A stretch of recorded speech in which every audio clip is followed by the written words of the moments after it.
Coaching Chain. Marcus Rashford, MBE. There is a great African proverb which states, "It takes a village to raise a child." And the superb teamwork of many people absolutely epitomizes this. After starting playing at his local football club, Fletcher Moss Rangers, it was then over to the coaching staff at Manchester United Academy, where many people have played crucial roles in supporting the development of Marcus as a person and as a player. From Eamon Mulvey at the younger age groups of the academy, through to Louis van Gaal, who gave Marcus his first team debut, and many others have all played vital roles. Alongside these, many others have been essential in developing Marcus to be the person he is today, including Taran Kapoor, his former head teacher at Ashton on Mersey School, and Maria Kelly, whom he had lived with as family accommodation through Manchester United Football Club. It's a cheeky little sod. But when we started playing games, we really needed two balls on the pitch when Marcus was on the pitch, because he just loved the ball so much, and we would encourage them to try and drop a shoulder or to nutmeg. There's one occasion that he tells that he did one of the coaches, Charlie. He did Charlie from the halfway line. Charlie was in goals, and he did him from the halfway line. And he always points out, I had a stud missing off my right foot, on my left boot. I had a back stud missing, and I didn't have a good purchase under my foot. And he did him from the halfway line.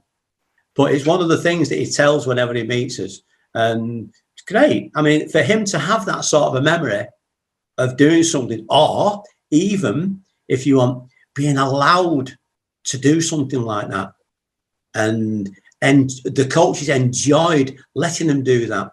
It's something that we as an organisation encourage them to go and try and do. You know, it's just really, really special to be mentioned in something like this as Marcus's journey. But like I say, it's not me. It's not me and Ronnie. It's the whole organisation. It's all the coaches that have been involved and are still involved in the club's running.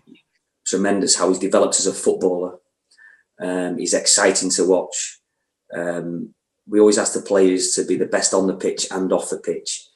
And he's certainly on the pitch, you know, what a wonderful talent that he's going, but then he's gone the next level up, that off the pitch. He's not just a role model on it, he's off the pitch, and at such a young age, a young man. A couple of little things, just for example, we do one-to-ones with the younger players, well, right the way through.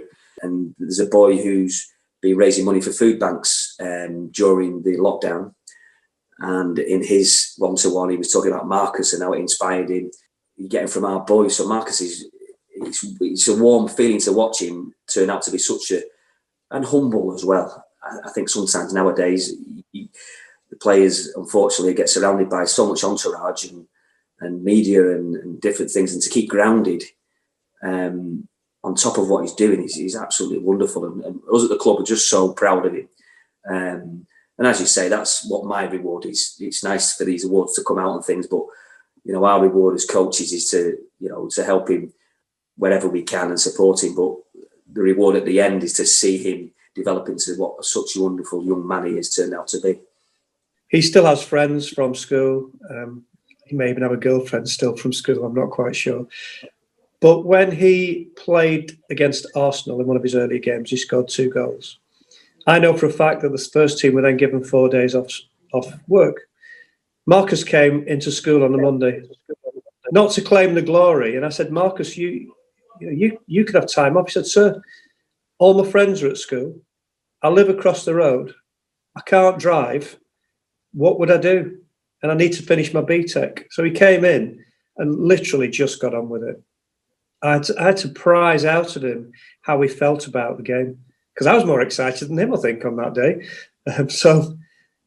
But that's a modesty that he has, and an inbuilt assurance about what he can do, and he doesn't want to let people down. So he finished all his academic studies and all the things that we and the club provide for them in terms of lifestyle, because they have a really good suite of experiences. And the coaches who come into school are part of our staff, and when we go into the club, we're part of their staff. Well, one of the things that we've never done at the school is go out to the press and others to say we're doing a great job with Manchester United. We've kept it under the radar for many years. And actually, it's quite nice to be recognised and somebody to say, you know what, you guys are doing a good job. We've got a great reputation of working with the club and developing players.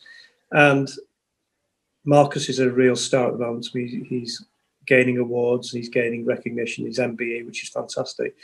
And to be a part of that, a small part of it, is great. But it's great for the whole of our team.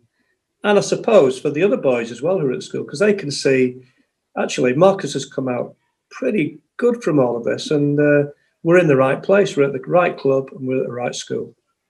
Well, how I got into working from there was a small advert in the paper nearly 17 years ago for the academy looking for host families to look after the players. So I replied and thought it would be just for a couple of years because I was only ever going to stay in the north for a couple of years. And years later, here I am looking after them. It's everything really, isn't it? Because it's their emotional need, their need of being fed, watered, or their washing. And whilst they come from amazing families, all of them, and I'm not mum, I very much play. I do mum things every day because they're kids, aren't they? And they need that sort of support. So I usually tell the boys the best thing to do in life is to find your voice. And by that, I mean, if you just say how you feel, the right people will listen to you. But if they don't, then it can become something a lot bigger.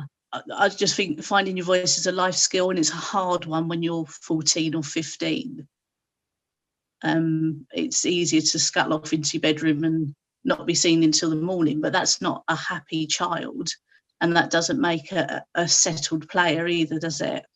Because it matters, doesn't it? It's not just your physical health, it's your mental health as well. I'm massively proud of them all, and that's the reward. That's my job, isn't it? But how does it make me feel? I'm proud of myself. I'm a bit overwhelmed, I suppose, and think somebody's going to tap me on the shoulder and say, oh, that's not for you, that's for someone else, because you just do what you do, don't you?